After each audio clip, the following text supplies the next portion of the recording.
أشهد أن لا إله إلا الله وحده لا شريك له وأشهد أن سيدنا محمدا عبده ورسوله الذي لا نبي بعده. اللهم صل وسلم على هذا النبي الكريم وعلى آله وصحبه أجمعين. وقد قال الله تعالى في كتابه العزيز: أعوذ بالله من الشيطان الرجيم، بسم الله الرحمن الرحيم. الحج أشهر معلومات فمن فرض فيهن الحج فلا رفث ولا فسوق ولا جدال في الحج وما تفعلوا من خير يعلمه الله وتزودوا فإن خير الزاد التقوى واتقوني يا أولي الألباب. قال رسول الله صلى الله عليه وآله وسلم: وما اجتمع قوم في بيت من بيوت الله يتلون كتاب الله ويتدارسونه إلا نزلت عليهم السكينة وغشيتهم الرحمة وخفتهم الملائكة وذكروا في من عنده. وكما قال رسول الله صلى الله عليه وآله وسلم: أما بعد. Alhamdulillah, puji dan syukur kita panjatkan kehadirat Allah Subhanahu wa taala atas segala nikmat yang Allah karuniakan kepada kita, sehingga dengan nikmat-nikmat yang Allah berikan kepada kita, Allah mudahkan kita untuk kembali terbangun di waktu yang terbaik setelah aktivitas hari kemarin cukup melelahkan. Mungkin di antara kita yang pagi ini belum bersama-sama dengan kita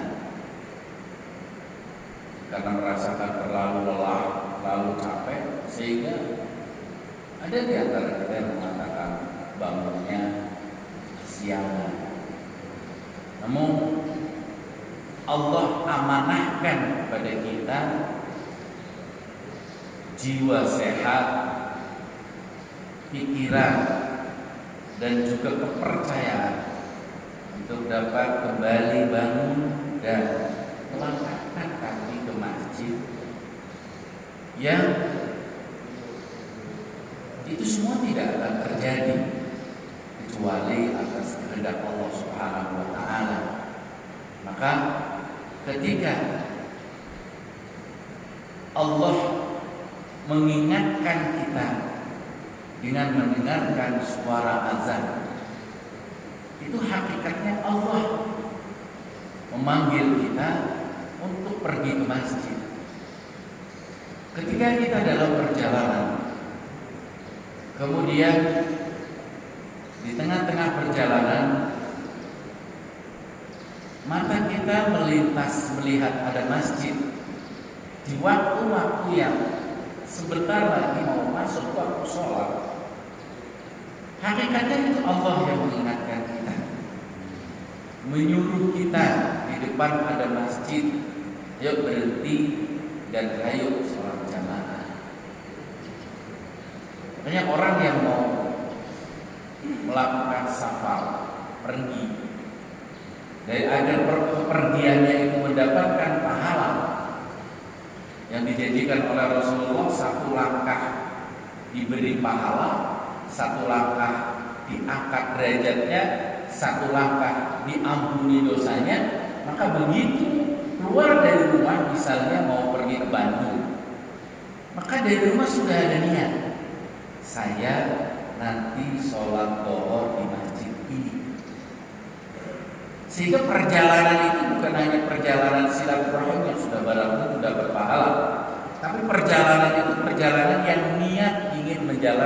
sholat dhuhr di masjid, sehingga langkahnya itu dinilai seperti orang yang sedang pergi ke masjid. Satu langkah diampuni dosa, satu langkah diangkat derajatnya, dan satu langkah menjadi pahala di sisi Allah Subhanahu wa Ta'ala. Boleh nggak kira-kira ibadah dengan cara begitu diakal-akali? Boleh nggak kira-kira? Boleh nggak? Boleh saja, boleh saja. Kan itu keinginan kita. Jadi merubah perjalanan yang tadinya makruh, bahkan mungkin tadinya akan membawa hal-hal yang tidak baik, menjadi perjalanan yang berpahala dengan cara niat. Maka Rasulullah mengatakan innamal a'malu binniyat. Sesungguhnya amal itu dinilai kebaikannya dimulai dari niat.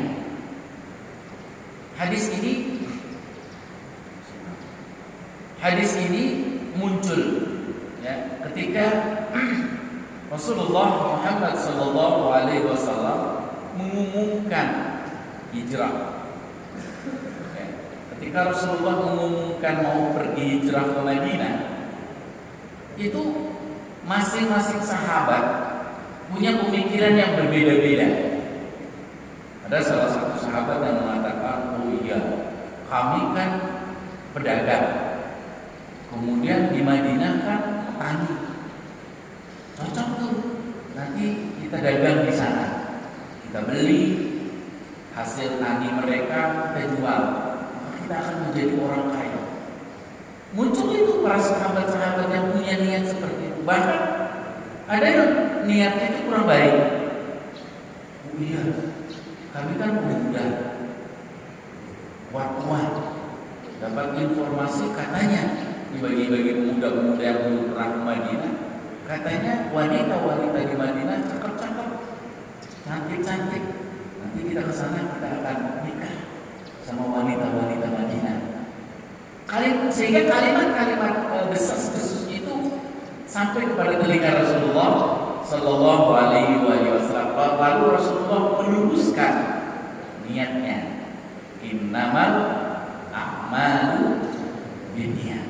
Sesungguhnya amal itu akan dinilai baik atau tidaknya sesuai dengan niatnya.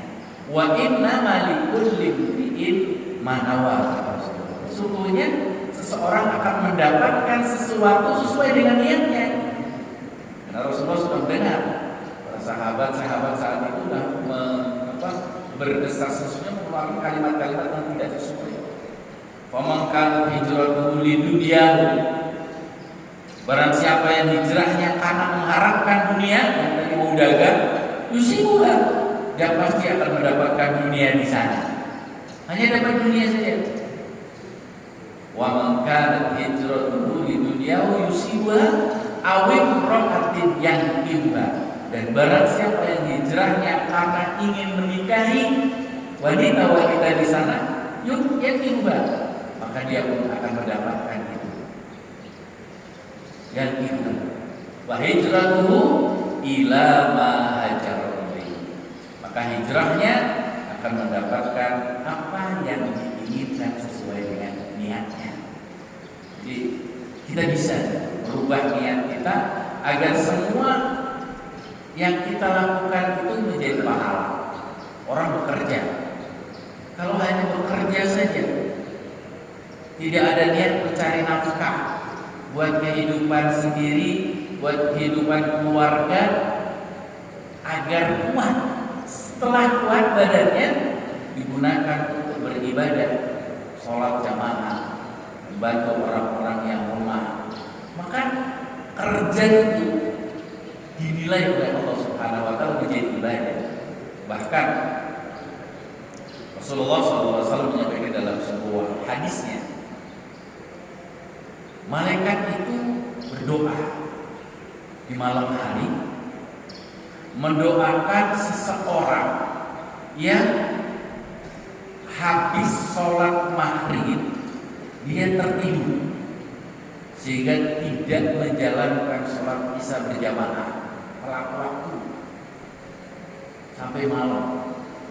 Dia bangun malam baru sholat isya. Itu selama tidur itu kata Rasulullah mendapatkan doa dari malaikat. Kenapa?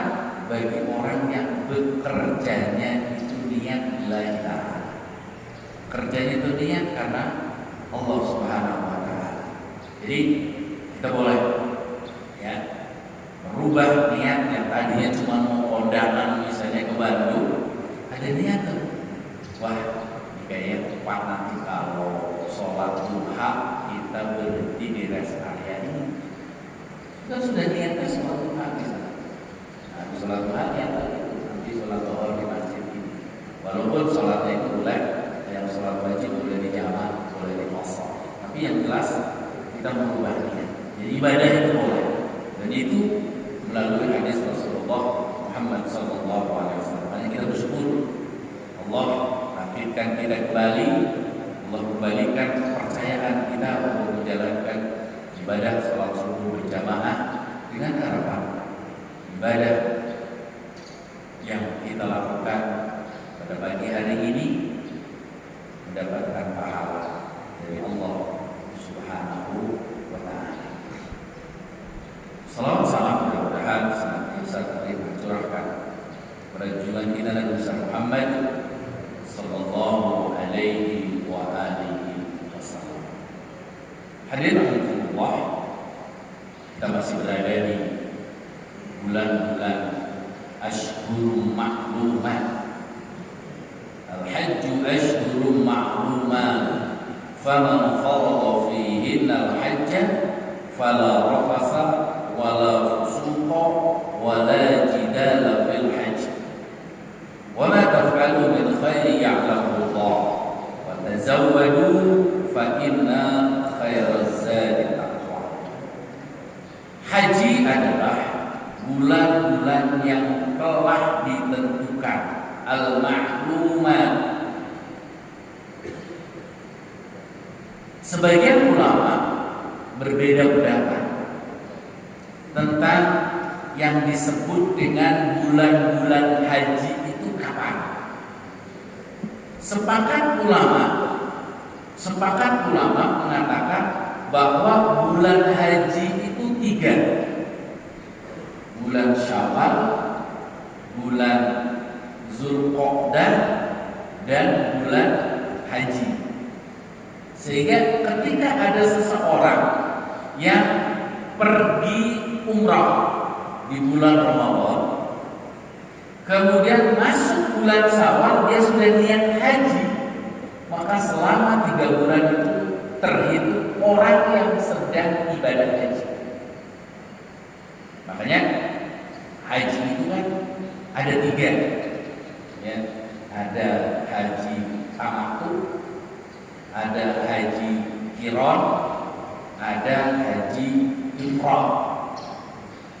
Haji tamattu itu umumnya orang Indonesia rata-rata. Walaupun kemarin ada informasi ada salah satu orang Indonesia yang melaksanakan haji ifrad. Apa sih bedanya antara haji tamattu, haji qiran, dan haji ifrad? Haji tamattu adalah tamatta'a, artinya bersenang-senang, orang Indonesia.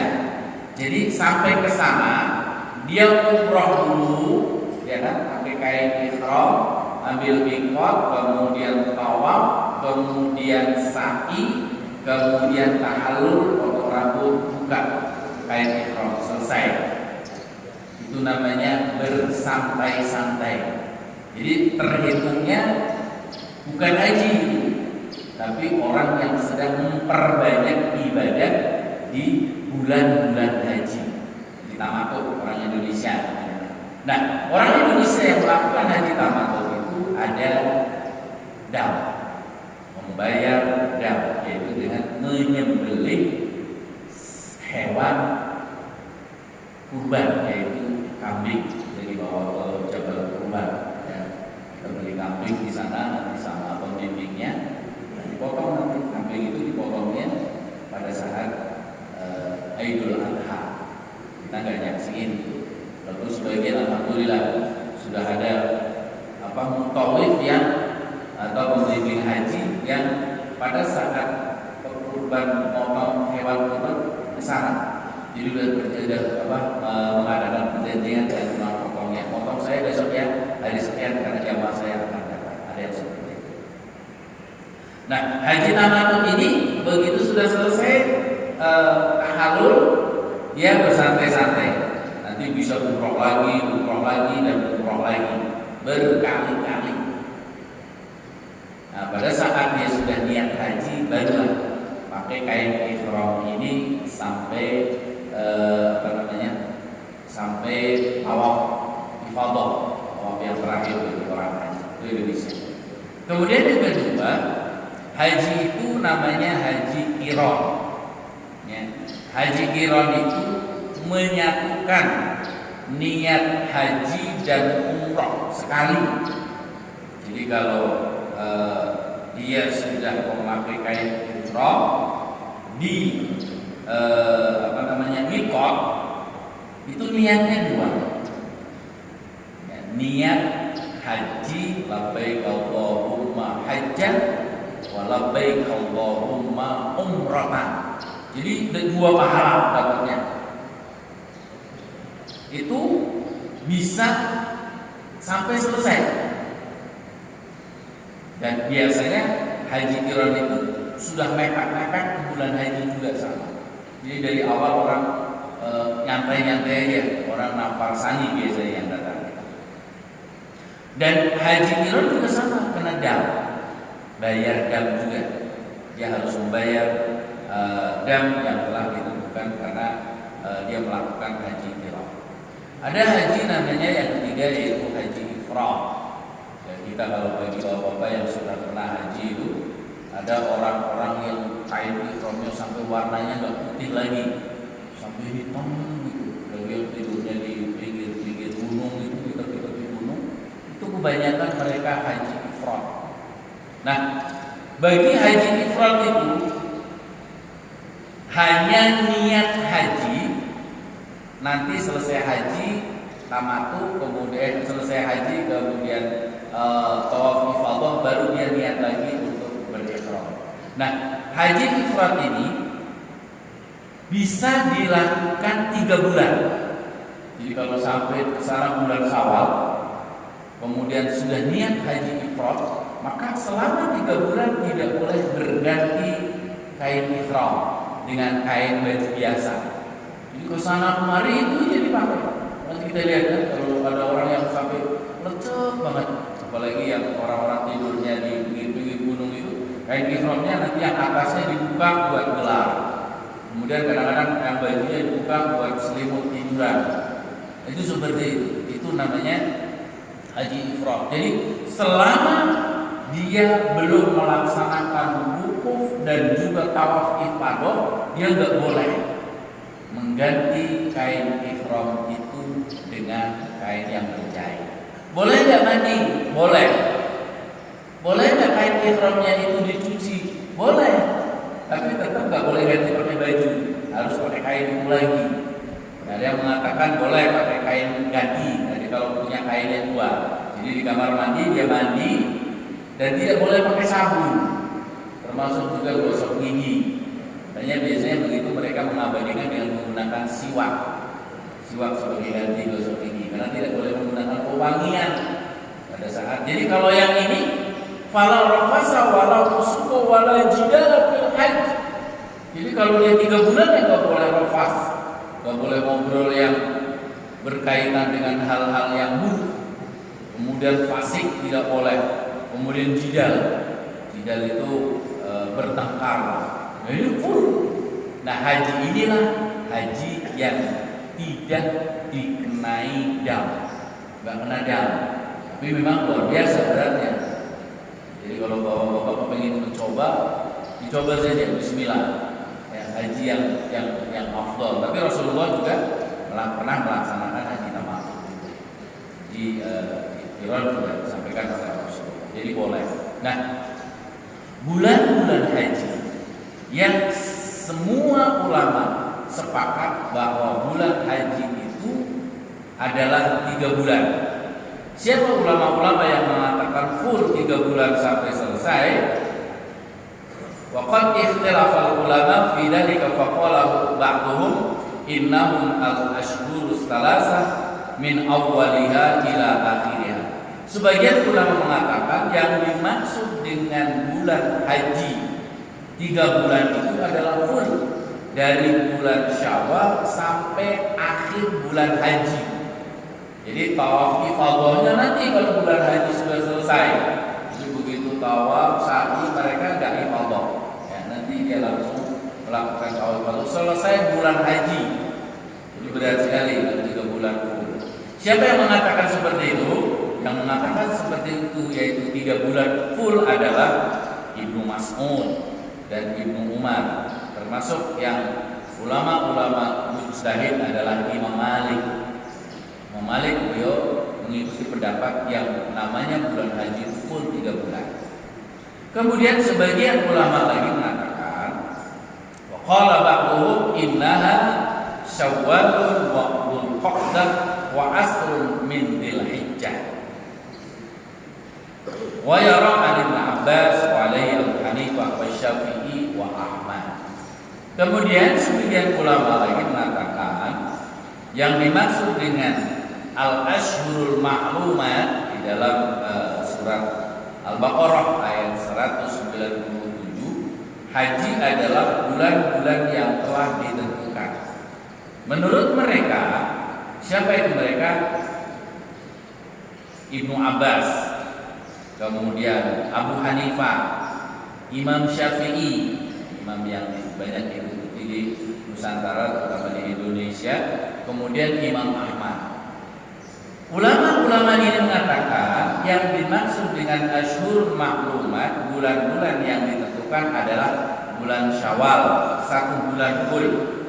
Kemudian yang kedua bulan Dzulqa'dah, 1 bulan full juga sama. Kemudian yang terakhir bulan Syawal hanya 10 hari. Ini perbedaannya. Jadi kalau yang tadi mengatakan ulama yang mengatakan Ibnu Umar dan Imam Malik mengatakan bahwa 3 bulan full itu disebut dengan bulan haji, sementara Ibnu Abbas, Abu Hanifah, Syafi'i dan Imam Ahmad mengatakan bahwa bulan Ashhurul Maklumat yang dimaksud adalah bulan Syawal, bulan Dzulqa'dah dan 10 hari di bulan haji. Jadi 10 hari doang bulan hajinya, nggak sampai selesai. Sehingga ini yang diikuti oleh orang-orang Indonesia terutama. Kalau sudah selesai bulan haji, sudah selesai wukuf, udah mereka langsung tawaf ifadah karena sudah selesai hitungan di bulan haji. Terus ngapain mereka?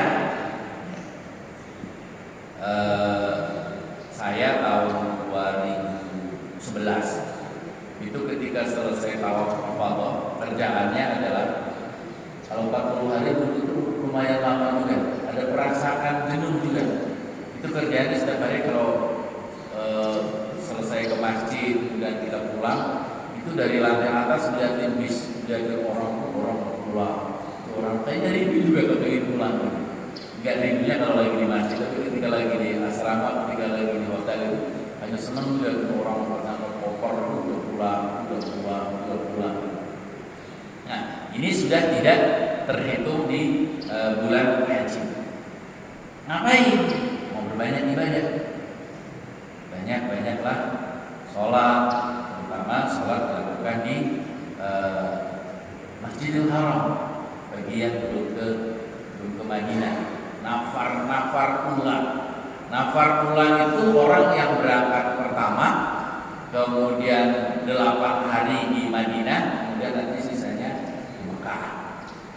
Kemudian nafar sani orang yang berangkat sudah menjelang dekat-dekat wukuf, sama nanti di Mekah, kemudian di Madinah rata-rata semua 8 hari.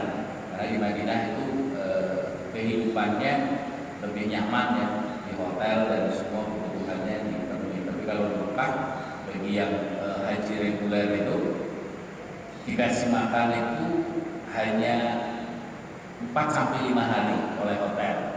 Setelah itu masak sendiri. Hanya boleh bawa kompor, bawa beras. Padahal sih nggak usah bawa, juga di sana banyak yang jual, apalagi sekarang ya, kompor-kompor portable di sana udah dijual, banyak dijual di pinggir jalan. Jadi kalau dulu kan memang masih susah mencari, banyak orang haji dari Indonesia bawa kompor ke sana. Itulah perbedaan bulan-bulan haji. Mudah-mudahan Allah Subhanahu wa taala mudahkan kita untuk menyusul saudara-saudara kita yang sekarang sedang menjalankan, sekarang berarti sudah di Musdalifah ya, kemudian di Mina. Sekarang sebagian besar di Mina, bagi nafar pula mereka ada yang langsung ke Mekah melaksanakan tawaf wada, tawaf ifadah. Ada yang jamarotnya itu 3 hari.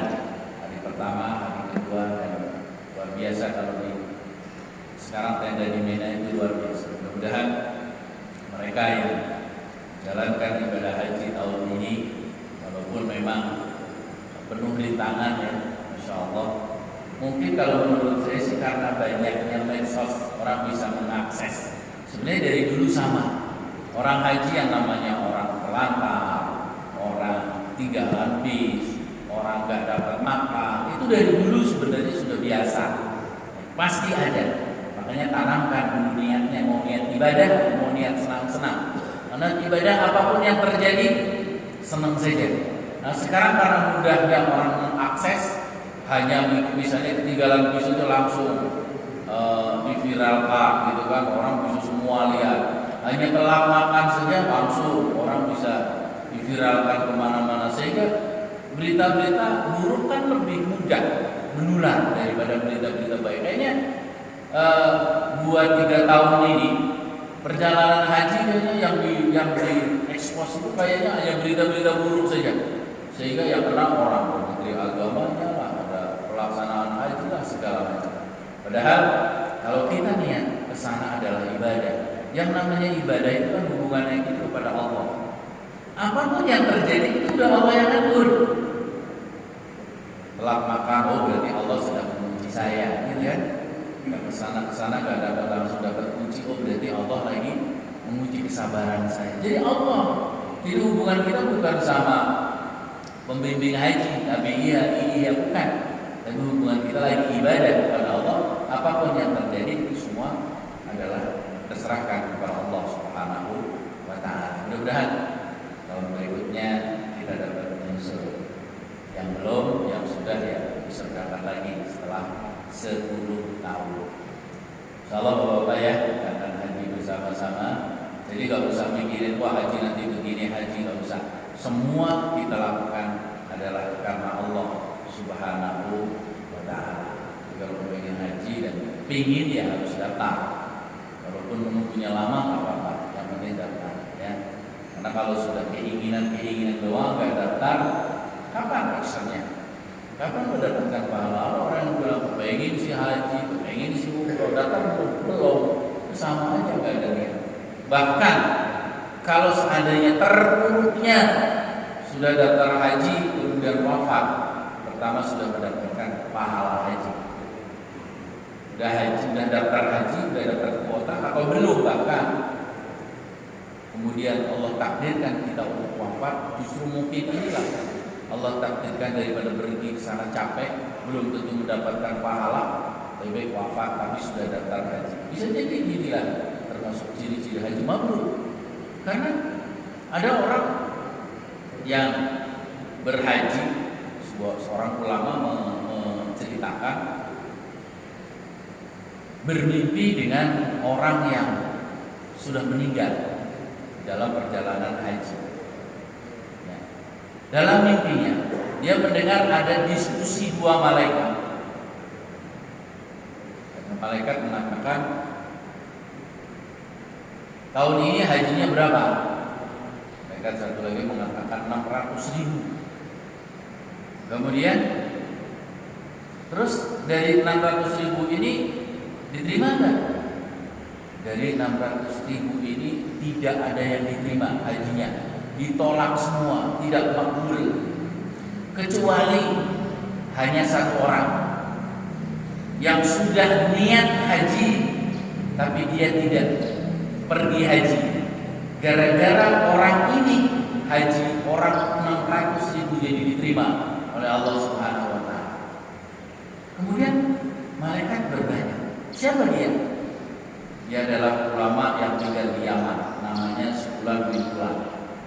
Kenapa dia tidak pergi haji?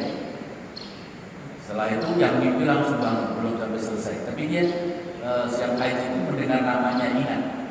Akhirnya dia bangun dari tidurnya dan dia pulang. Dia mencari si Fulan bin Fulan di Yaman yang tidak jadi pergi haji. Kemudian ketemulah dengan orang tersebut.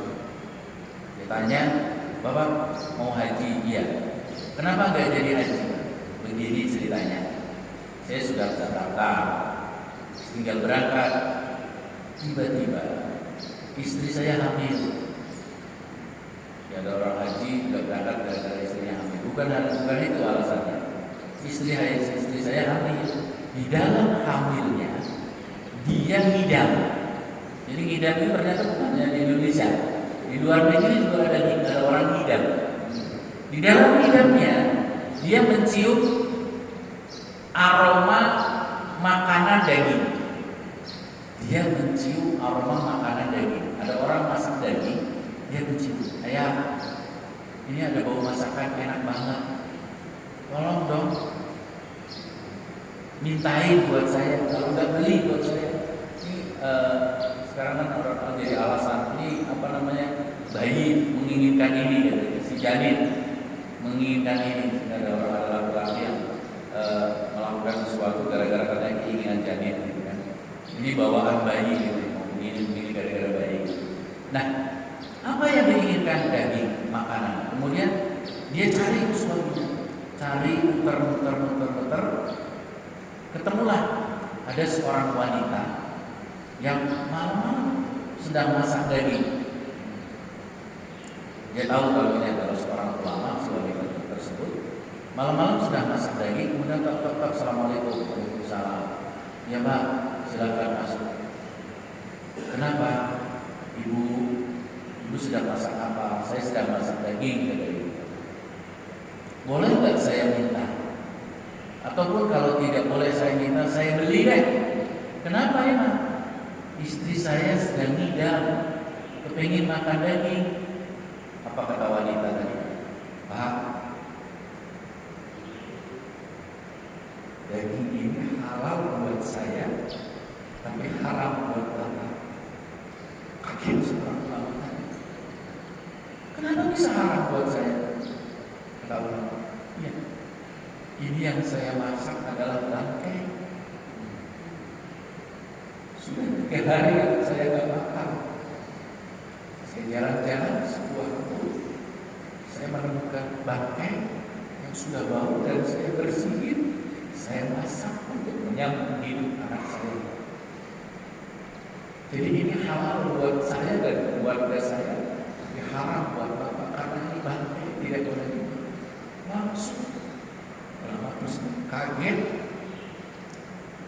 Ternyata saya harus pergi haji, memerlukan biaya besar. Ada tetangga saya yang kelaparan sampai memakan bangkai. Dia pulang, dia bilang sama istrinya, "Wahai istriku, tahukah kau bahwa aroma daging yang menyengat harum di rumah kita adalah ada seorang janda yang sedang masak bangkai." "Kenapa dia masak bangkai?" kata ayah, kata istrinya. 3 hari anaknya nggak makan, sehingga ibu ini jalan-jalan dan mendapati bangkai. "Bu, ini uang." Ibu pergi ke pasar, beli daging, beli beras. "Kan ayah mau pergi haji," gitu. "Gak apa-apa, saya tidak niat, saya tidak jadi melaksanakan haji. Yang penting ada tetangga saya makan." Inilah dia, istri yang pergi pasar, beli beras atau yang dibutuhkan dapur, kemudian diantarkan oleh ibu ini. Saking senangnya, saking bahagianya. Dan ibu ini tidak tahu kalau bapak itu, Pak Ustaz ini, ulama ini mau pergi haji. Dia berdoa, ya Allah, bapak ini haji gagal gara-gara saya. Ya Allah, catatlah bapak ini haji yang mabrur, haji yang diterima, yang akan mengantarkannya. Al-hajju mabrur, laisa lahu jazaa illa jannah. Haji yang mabrur tidak ada balasan kecuali surganya Allah Subhanahu wa taala. Bahwa haji yang mabrur adalah balasannya hanya surga Allah Subhanahu wa taala. Wanita tadi mengadakan tangan berdoa dan doanya dikabulkan sehingga menyebabkan 600.000 orang yang berangkat haji, yang kata malaikat tadi hajinya mardud, hajinya ditolak gara-gara doa seorang ibu tadi. Semua hajinya jadi diterima oleh Allah Subhanahu wa taala. Hanya bagi kita, ini juga pelajaran bagi kita semua yang Allah amanahkan kepada kita harta yang cukup. Haji itu sekali dan itu wajib individu. Sementara memberikan orang-orang yang lapar, orang-orang yang butuh makanan adalah bukan kewajiban individu, tapi kewajiban untuk semuanya. Ibadah individu itu haji, kalau makbul, kalau diterima, kalau tidak, kalau memberikan makan kepada orang yang membutuhkan, ibadah haji mendapatkan pahala walaupun ritualnya tidak dilaksanakan. Apalagi tidak pakai topi haji gitu kan, wah saya gajinya gagal gara-gara gaji. Saya nggak pakai topi haji karena hajinya gagal. Tapi di mata Allah orang tersebut sudah menjadi orang yang berhaji. Umroh juga termasuk. Buat apa kita umroh berulang-ulang? Kalau masih ada tetangga kita, saudara kita, keluarga kita yang mungkin sangat membutuhkan. Jadi ibadah itu ada dua, ada ibadah mahdoh individual, ada ibadah sosial, ibadah yang bersama-sama. Satu hari Rasulullah Shallallahu Alaihi Wasallam masuk masjid. Kemudian dalam masjid ada beberapa kelompok orang yang ada yang sedang berzikir, ada yang sedang berdiskusi, ada yang sedang membaca Al-Quran bersama-sama. Rasulullah datang ke masjid, kemudian tahiyatul masjid seperti biasa. Dan Rasulullah bergabung dengan orang-orang yang sedang ngobrol, sedang diskusi. Kemudian sahabat bertanya, ya Rasul, bukannya engkau bergabung kepada orang yang sedang berzikir? Karena di masjid adalah tempat untuk beribadah, tempat untuk berzikir. Kenapa engkau bergabung kepada orang-orang yang sedang ngobrol? Apa kata Rasulullah? Berzikir adalah hubungannya hanya aku kepada Allah Subhanahu wa taala. Ibadah individu, kalau aku ikhlas, akan diterima oleh Allah Subhanahu wa taala. Tapi kalau diskusi, aku bisa memberitahu kepada orang lain, aku bisa membenarkan orang yang ucapannya salah, maka hidupkan. Maka saya lebih pilih dengan orang yang sedang berdiskusi. Jadi kalau masjid, terutama bapak-bapak yang sudah ya di rumah juga tidak ada kegiatan gitu kan, di masjid habis maghrib sampai isya ngobrol saja. Masa sih kalau di masjid mau ngobrol-ngobrol yang tidak baik? Kan paling kan kita punya filter atau ya lagi di masjid masa ngomongin orang gitu kan. Paling kan kita akan menjaga diri, minimal diskusi yang baik. Jadi inqidhar sholat, nilai sholat seperti orang yang sholat. Kita nunggu maghrib sampai isya hanya ngobrol saja sama teman-teman, sama saudara, itu dinilai sama orang yang sedang sholat. Jadi kalau kita maghrib duduk di sini menunggu isya tanpa zikir, tanpa ngaji, diam saja, itu sama dengan lagi melaksanakan sholat sunnah. hidupkan. Lagi masjidnya luar biasa, sudah mewah, sudah adem. Orang kan begitu lihat jalan gitu, oh masjidnya bagus. Habis maghrib banyak tuh bapak-bapak yang sudah sepuh mau duduk di masjid pada diskusi. Orang lihatnya indah gitu kan. Coba kalau masjidnya terbuka mewah habis maghrib, orang lewat, masjid besar doang, kosong gitu kan. Orang kan akan berpikir, ya ada siar juga. Ada masalah kita ingin meramaikan masjid dengan cara. Jadi duduk di masjid ini bukan hanya kita ngaji, ya kan, dengerin ceramah, bukan, duduk saja. Apalagi kalau diniatkan itikaf, luar biasa pahalanya dilipat gandakan oleh Allah Subhanahu wa taala. Karena itu khusus di bulan haji ini kita insya Allah akan mendapatkan pahala yang sama pahalanya bagi orang yang melaksanakan ibadah haji, yaitu dengan cara kita banyak-banyaklah bertaubat, ya kan? Kalau yang orang yang haji itu kan akan mendapatkan pahala yang man hajja falam yarfus walam yafsuq raja'a kama walad ummuhu muttafaqun alaih. Barang siapa yang haji kemudian tidak rafas, tidak fasik, maka dia pulang dari haji dia akan seperti bayi yang baru lahir, artinya tidak punya dosa. Kita datang ke orang yang pulang haji, minta didoakan. Mudah-mudahan doa mereka dikabulkan oleh Allah Subhanahu wa taala. Kemudian bagi kita yang tidak haji, apakah bisa mendapatkan kebaikan itu banyak? Di antaranya adalah at-taibu minadz-dzambi kaman la dzambala. Orang yang bertobat dari dosa, merasakan dirinya berdosa. Jadi jangan nyari dosa dulu. Mau tobat dulu, saya nggak punya dosa, kenapa harus tobatnya? Nggak usah. Apalagi ada hadis mengatakan al-insanu ma'al khata' wa nisyan. Manusia itu sangat berpotensi pasti berdosa. At-taibu minadz-dzambi kaman la dzambala. Orang yang bertobat dari dosa, maka seperti orang yang tidak punya dosa. Jadi kalau orang yang haji seperti bayi yang baru lahir dari ibunya, kalau orang yang bertobat tanpa dosa, jadi sama. Kita mendapatkan pahala yang dosa kita diampuni oleh Allah Subhanahu wa taala dengan kita tidak melaksanakan ibadah haji, yaitu banyak-banyaklah bertobat. Apa itu bertobat? Istighfar, kemudian menyesal, kemudian beriktikad tidak kembali lagi, kemudian selalu melakukan kebaikan-kebaikan agar ibadah yang kita lakukan diterima oleh Allah Subhanahu wa taala. Karena itu, yuk kita hidupkan masjid ini. Bangunannya sudah hampir selesai. Kalau tidak kita, siapa lagi? Apalagi kita bawa cucu kita. Saya lebih suka melihat anak-anak itu main di masjid daripada mereka hari ini, terutama di rumah diam sendiri di kamar, tapi tangannya melihat dunia. Apa yang ada di gadgetnya, dunia semua kelihatan. Lari-lari di masjid itu lebih bagus, karena itulah zikirnya mereka, karena itulah ibadahnya mereka.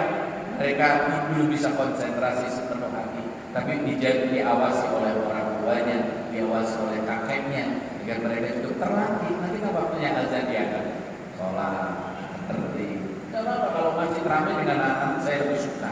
Karena kalau nggak dari sekarang anak-anak kita dilatih ke masjid, nggak mungkin nanti sudah tua, sudah dewasa diajak masjid senang itu karena dari latihan. Pertama latihan dulu kan, senang main di masjid. Paling nggak mereka minimal lepas dari gadgetnya, lari-lari di masjid. Baik, itu hanya Allah itu saja. Jadi mudah-mudahan ada manfaatnya diskusi pagi hari ini, membawa kita kepada rahmat Allah Subhanahu wa taala dan ridha Allah Subhanahu wa taala. Barangkali ada yang mau menambahkan atau mau diskusi, masih ada waktu beberapa menit ke depan. Kebetulan saya juga nggak bisa terlalu siang karena masih ada motong hewan kurban. Saya luar biasa mendapatkan berita bahwa hari di masjid ini hari Jumat motong, luar biasa gitu kan. Dan sampai belum sampai maghrib sudah selesai kan, luar biasa. Jadi kesemangatan para pengurus baru, nggak apa-apa Jumat kita laksanakan Jumat ya, tapi terlaksana semua dengan baik. Mudah-mudahan Allah berikan kita aktivitas yang kita lakukan menjadi ibadah di sisi Allah Subhanahu wa taala. Silakan bagi bapak-bapak yang ingin menyambung atau silakan Pak. Waalaikumsalam warahmatullahi wabarakatuh.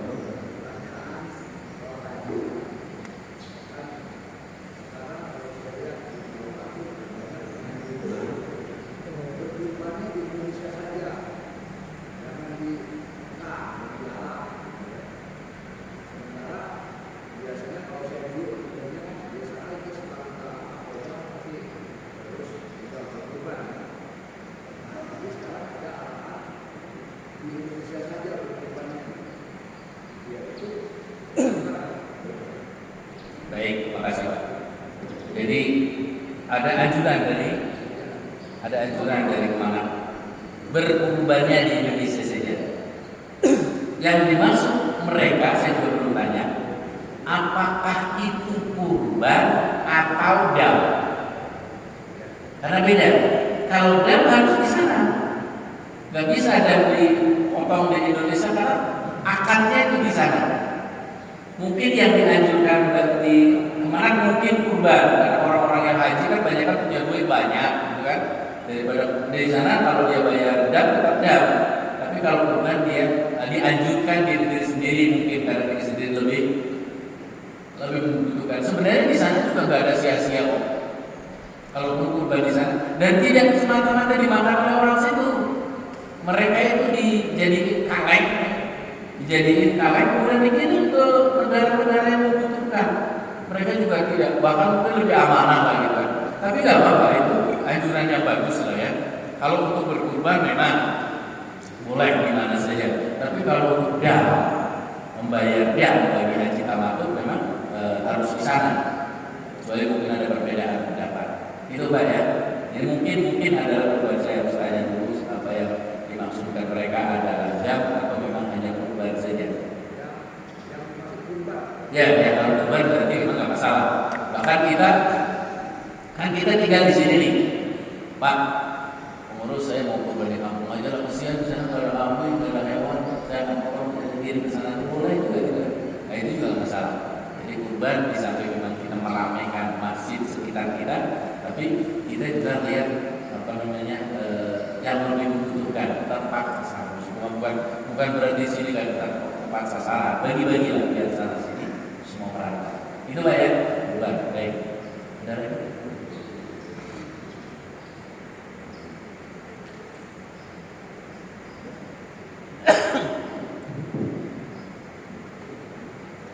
Kalau tidak ada, mari kita bersama-sama kita berdoa. Kita mohon kepada Allah Subhanahu Wa Taala, Allah jaga kesehatan kita, bukan hanya kesehatan fisik, tapi kesehatan rohani. Bisa jadi fisiknya sehat, tapi rohaninya tidak sehat. Pergi ke masjid karena tetangga, bantu masjid karena orang lain, itu kan namanya ruhnya tidak sehat. Jangan saya kalau nggak ke masjid nggak enak sama tetangga, teman-teman saya kan mengurus, masa ke masjid, apalagi. Nah itu berarti fisiknya sehat, ruhnya kurang sehat. Nah itu doa kepada Allah agar fisik kita sehat, ruh kita juga disehatkan oleh Allah Subhanahu Wa Taala. Al-Fatihah.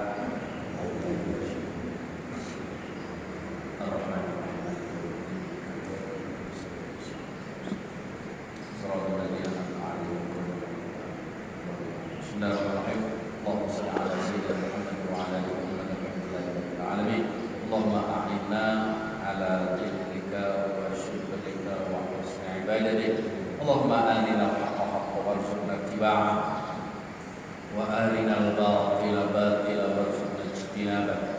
Allahumma qawwil umurana wa sahhih asadana wa nawwir qulubana wa sabbit imanana وأحسن أعمالنا ووسع أرزاقنا وإلى الخير قربنا وعن الشر أبعدنا يا أرحم الراحمين. اللهم آرنا الحق حقا وارزقنا اتباعه وآرنا الباطل باطلا وارزقنا اجتنابه. اللهم نعوذ بك من جهد البلاء ذلك السقاء وسوء القضاء وسمكة الأعداء. نعوذ بك من علم لا ينفع قلب لا يخشى ودعاء لا يسمع وعمل لا ينفع. اللهم نعوذ بك من الهم والحزن ونعوذ بك من الكسل والعجز ونعوذ بك من الجبن والبخل ونعوذ بك من غلبة الدين وقهر الرجال. اللهم نور قلوبنا بتلاوة القرآن وزين أخلاقنا بجاه القرآن وحسن أعمالنا بذكر القرآن وبيض وجوهنا بنور القرآن ونجنا من النار كرامة القرآن وأدخلنا الجنة بشفاعة القرآن. ربنا تقبل منا إنك أنت السميع العليم تب علينا إنك أنت التواب الرحيم. ربنا هب لنا من أزواجنا وذرياتنا قرة أعين واجعلنا للمتقين إماما رب اجعلنا مقيم الصلاة ومن ذريتنا ربنا وتقبل دعاء ربنا لا تزغ قلوبنا بعد إذ هديتنا وهب لنا من لدنك رحمة إنك أنت الوهاب ربنا ظلمنا أنفسنا وإن لم تغفر لنا وترحمنا لنكونن من الخاسرين ربنا آتنا في الدنيا حسنة وفي الآخرة حسنة وقنا عذاب النار صلى الله على سيدنا محمد وعلى آله وصحبه وسلم سبحان ربك رب العزة عما يصفون وسلام على المرسلين والحمد لله رب العالمين سبحانك اللهم وبحمدك أشهد أن لا إله إلا أنت أستغفرك وأتوب إليك السلام عليكم ورحمة الله وبركاته.